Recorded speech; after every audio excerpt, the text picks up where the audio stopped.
Coucou tout le monde, aujourd'hui on fait une petite vidéo pour vous présenter The Gang. Alors The Gang, un de mes coups de cœur de cette année, c'est un petit jeu de cartes où honnêtement, pour faire très simple, c'est du poker mais coopératif avec un petit concept à la The Nine où on va pas pouvoir discuter, mais il va falloir réussir en fait à trouver une forme de communication alternative via ces fameux jetons pour pouvoir remporter la partie. Donc dans la trame, dans une partie de The Gang, on incarne des gangsters qui ont réalisé un braquage.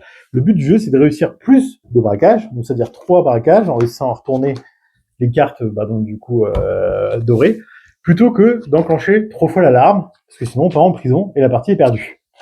Pour les règles, c'est super simple. Si vous connaissez celles du poker, si vous les connaissez pas, ça sera plus compliqué. C'est clairement les règles classiques du Texas Hold'em. Ça vous allez rajouter un petit concept, donc du coup, comme j'ai dit à la The Mind, de communication non verbale à travers ces jetons pour classer par ordre de puissance en fait nos mains, parce qu'arriver en fait, donc du coup, à la dernière carte révélée du flop, la river, il va falloir que nos cartes en fait soient classées par ordre de puissance, de la plus faible à la plus forte.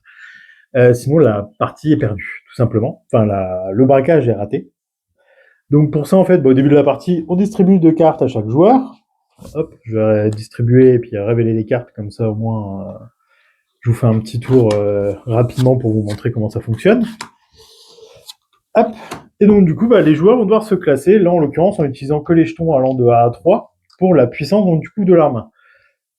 On commence tout de suite avant même que le flop soit révélé à se classer. Donc du coup, les 3 jetons ici seront au milieu disponibles et les joueurs, dans l'ordre du tour, vont choisir en fait tout simplement un jeton à prendre ou replacer un jeton au milieu s'ils estiment que du coup il n'est pas intéressant et qu'il serait plus intéressant de prendre le jeton d'un autre joueur. Genre par exemple, démarrer avec une paire en début de partie, c'est relativement fort.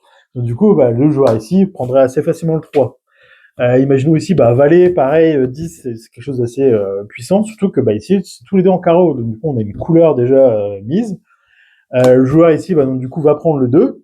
Et ici, le troisième joueur se dit, tiens, roi quand même, en main de départ, c'est pas mal, moi je me sens bien, prends le 2.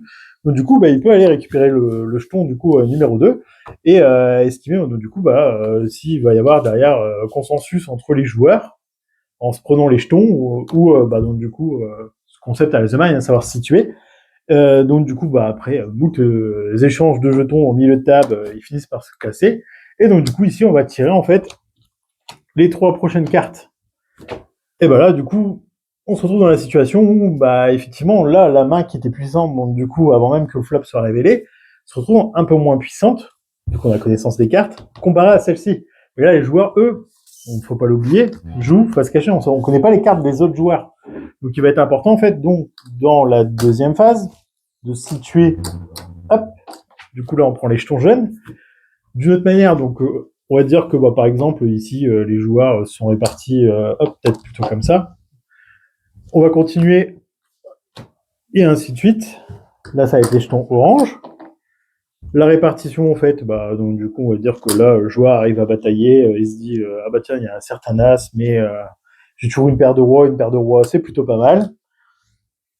Hop, et arrivé à la dernière carte, donc du coup, ici, révélée, on va prendre les jetons rouges, et il n'y a que ceux-là qui vont coter. Tout le reste du temps, tous les jetons qu'on a utilisés, là, en fait, au fur et à mesure des manches, c'est que de l'information qui va circuler, en fait, entre les joueurs, un moyen de communication. Mais ça n'a aucune valeur, en fait, pour la fin de la manche.